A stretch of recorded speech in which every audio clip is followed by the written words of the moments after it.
Malam semuanya, saya Hanindio dari kelas Komunikasi Antar Budaya Ilmu Komunikasi C. Saya akan menjelaskan tentang materi yang saya ketahui di mata kuliah Komunikasi Antar Budaya, yaitu tentang bahasa dan budaya. Jadi menurut buku Samovar, bahasa itu memiliki 3 fungsi. Yang pertama itu adalah sebagai pertukaran komunikasi atau communication exchange. Nah, kenapa bisa dibilang pertukaran komunikasi? Karena dengan menggunakan bahasa, kita itu bisa berkomunikasi dengan orang dan menyampaikan pesan yang ingin kita sampaikan, dan begitupun sebaliknya. Jadi di pertukaran komunikasi ini adalah fungsi yang paling mendasar dari fungsi bahasa itu sendiri. Yang kedua adalah bahasa itu sebagai identitas. Jadi bahasa itu bisa menjadi identitas kita karena ada beberapa negara yang memang sangat mencintai bahasanya itu sendiri sampai kadang tidak ingin belajar bahasa lain, seperti Prancis yang masyarakatnya itu cenderung lebih sering menggunakan bahasa Prancis itu sendiri daripada bahasa Inggris ataupun bahasa negara lainnya, karena menurut mereka bahasa Prancis itu adalah bahasa yang paling indah. Ada juga negara-negara Jepang yang bukan memandang rendah, namun menjadikan bahasa Jepang itu menjadi bahasa utama mereka, walaupun industri di Jepang itu banyak yang multinasional ataupun internasional. Mereka menganggap kalau belajar bahasa Inggris itu hanya ketika mereka ingin keluar negeri ataupun ingin ada urusan bisnis saja. Yang ketiga itu adalah bahasa sebagai alat pemersatu.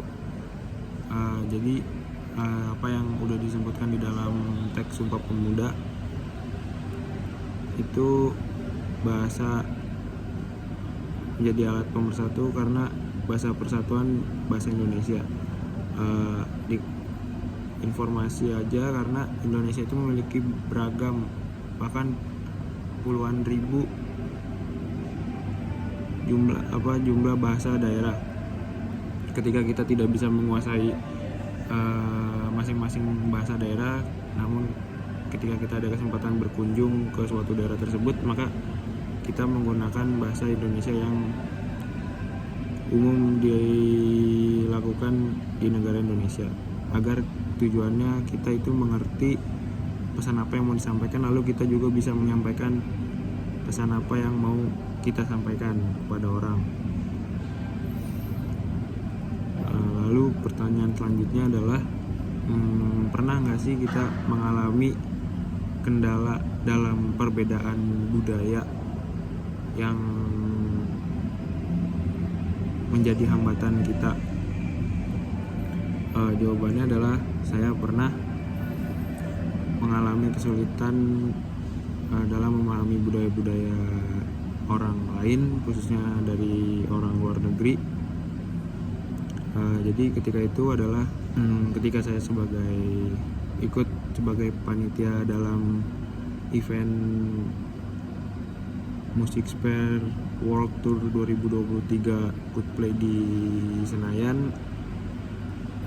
Itu yang menonton Coldplay di Jakarta itu tidak hanya orang Indonesia saja. Di sana ada sekitar hampir 500 sampai 1000 orang, bahkan lebih, yang berasal dari berbagai negara di dunia. Saya bertemu dan mengobrol dengan orang dari negara India, terus Swiss, lalu ada dari berbagai negara di Timur Tengah, terus Thailand, lalu ada Singapura. Nah, di situ saya menggunakan bahasa Inggris, namun karena masing-masing negara yang saya sebutkan tadi itu memiliki logat yang berbeda-beda dalam penyampaian bahasa Inggris, di situ saya sedikit mengalami kendala dalam saya memahami apa sih sebenarnya nih maksudnya orang ini bertanya ataupun apa. Namun di situ mereka juga menjelaskan dengan bahasa yang nonverbal, jadi mereka mengucapkan sambil menggunakan gestur tubuh. Nah, dalam hal itu membantu saya dalam memahami makna yang ingin orang ini sampaikan kepada saya. Lalu saya bisa menjawab dan terjadi komunikasi di sana. Nah, menurut saya perbedaan bahasa ini adalah hal yang paling lumrah terjadi dalam konteks hal komunikasi antar budaya. Jadi kita harus bisa saling memahami bahasa verbal ataupun nonverbal dari setiap orang agar kita bisa sama-sama menciptakan pesan dan dapat menangkap maknanya. Sekian materi yang saya sampaikan untuk kuis komunikasi antar budaya. Terima kasih.